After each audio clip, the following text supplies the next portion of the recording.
Hello everybody, welcome to my channel where I share easy and affordable beauty tutorials. Today I'm going to be doing my own knotless braids, super long on myself.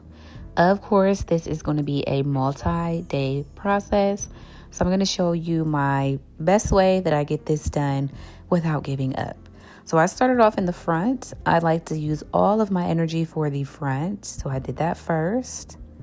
I did the sides there, and I of course pre-part out my sections. That allows you to go so much quicker. You know what you have ahead of you. You know you know how many braids you have left to do when you section it out. It's just so much easier to section out your parts. It looks cleaner, everything. So I of course am not a professional braider. I don't do braids that often, but when I do my own braids, I want them to look as good as possible. And I have found that to do so, you need clean parts. So if anything, I try to make sure that my parts are the cleanest and the braids are just what the braids are going to be. So anyway, I'm going to show you how I braid my hair. This is knotless, so I am using braiding hair, of course. Per one braid, I believe I use, and these are long. These are to my waist. They're about waist length braids. So per braid, I believe I used about 7 strands of hair. Another thing that I've learned on my braiding journey is that you want to use the same amount of hair on each braid. That also helps it to look a lot more neat and a little more professional. Even though we are doing them at home, braids can cost so much, even if you have kids or if you do them with yourself. Sometimes I want braids and a couple of days later or even next week, I don't. So I am not the person that spends a lot of money on braids because I switch my hair up so much. So I have to learn how to do them myself. So this is what we're doing. Of course, it's a long process. It is... just repeat. You're doing the same thing over and over again. You also want to find yourself a good gel. I like to use the braiding twist gel. I'll link it below. I like to use, it's like I think it's for locks, honestly, but I like to use it. I even use it on my edges sometimes, mixed with hairspray. But that's what I'm using. I do use the gel all the way down to the ends. To it helps the braid look a little more clean, honestly.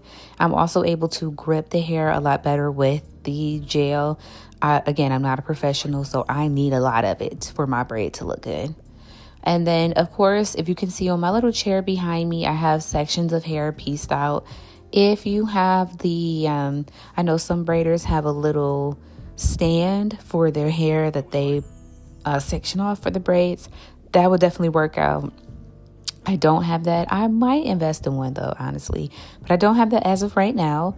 So I'm doing my best. And yeah, so for the knotless braids, I like to braid down my strand of hair a little bit first, and then I add on the braid, and I braid it, and then I add in the hair. And again, I use 7 strands of hair for the entire braid. So all I can say is do your best. Do your best. Good luck. Take your time. Don't give up. It took me a couple of days, so I like to do the perimeter of my head in case I need to take a break, because that does happen. Like I said, I like to start in the front to give my front the best look. I also am more encouraged when I can see the braids in the front, when I can see oh, this is going to be cute. I work toward it more versus if I only do the back, I sometimes give up. So I like to do the front and the back so I can put my hair up into a bun like how it is now. I will go outside like this. But when it's just the back, I don't know, it's just not right. So the very top though, my very top braids, I do absolutely last so they can be the freshest, because it definitely is going to take me a while to do these. But thank you guys for watching. I hope you enjoy the video. Honestly, it's the same thing over and over and over again till you finish your braids. And that's it. So I'll tell you how many parts I had in the back. If you want to do like the same braid amount that I did, I'll tell you that in the description. I'll put that below. But that's it. You're just going to keep going until you can't anymore. I hope you guys enjoyed this video. Please let me know what you think about my braids, how I can improve if you're doing your own braids as well this summer. And again, I hope you enjoyed the video. Please stay tuned to my next ones. I cannot wait to see you guys there. And subscribe to my channel, like the video if you like it, of course. And again, I'll see you guys later. Bye.